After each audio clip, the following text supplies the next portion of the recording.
যিসকল আত্মসহায়ক গোটৰ মহিলাসকলে মুখ্যমন্ত্ৰী মহিলা উদ্যমিতা অভিযান আঁচনি 10,000 কোটি টকা পোৱাৰ কাৰণে ফৰ্ম ফিলআপ কৰি জমা দিছে।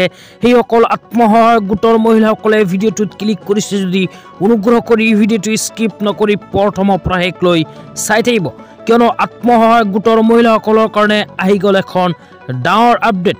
তো আপোনালোকে যদি 10,000 কোটি টকা নিজৰ বেংক একাউণ্টত পাব বিচাৰে তেন্তে অসম চৰকাৰৰ কেবিনেট বৈঠকৰ সিদ্ধান্ত অনুযায়ী অতি শীঘ্ৰে কৰিব লাগিব এখন বিশেষ কাম, অন্যথা আপোনালোকৰ বেংক একাউণ্টত নোসোমাব 10,000 কোটি টকা।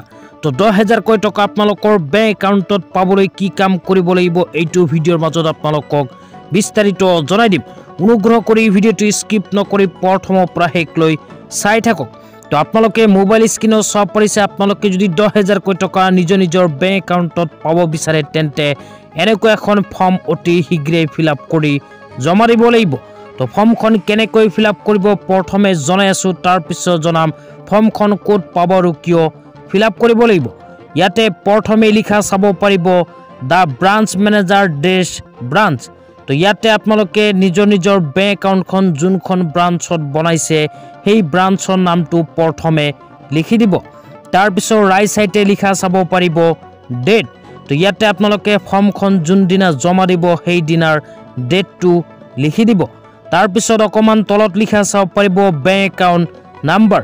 তো ইয়াতে আপোনালোকে নিজৰ বেংক একাউণ্টৰ নাম্বাৰটো লিখি দিব। তাৰপিছত অকণমান তলত লিখা চাব পাৰিব I am maintaining A bank account number. তো ইয়াতে আকৌ নিজৰ বেংক একাউণ্টৰ নাম্বাৰটো লিখি দিব।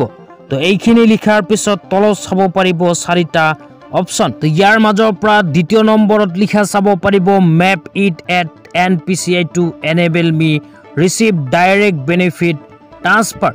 তো এই অপশ্যনটোত আপোনালোকে টিক কৰি দিব।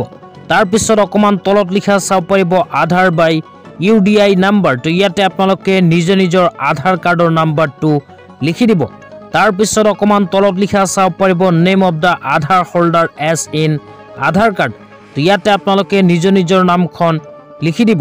লিখি দিয়াৰ পিছত অকণমান তলত লিখা চাব পাৰিব চিগনেচাৰ বাই থাম impression of the account holder. তো ইয়াতে আপোনালোকে নিজৰ চহীটো কৰি দিব আৰু যিসকলে চহী কৰিব নোৱাৰে ইয়াতে টিপ চহী দি দিব।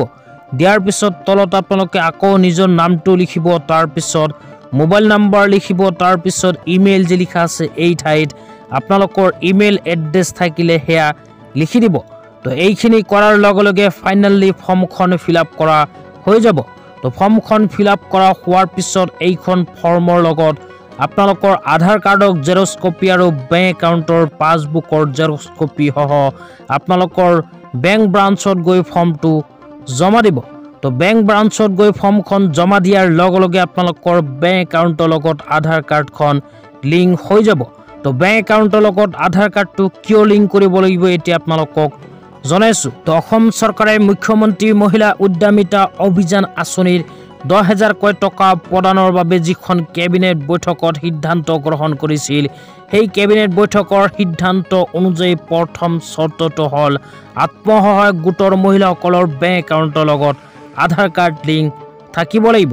তো গতিকে যিসকল আত্মসহায়ক গোটৰ মহিলাসকলে এতিয়ালৈকে বেংক একাউণ্টৰ লগত আধাৰ কাৰ্ড লিংক কৰা নাই সেইসকল আত্মসহায়ক গোটৰ মহিলাসকলে যদি নিজৰ বেংক একাউণ্টত 10,000 কোটি টকা লাভ কৰিব বিচাৰে তেন্তে এনেকুৱা এখন ফৰ্ম বেংকৰ পৰা কালেক্ট কৰি অতি সোনকালে আকৌ বেংকত গৈ জমা দিব লাগিব।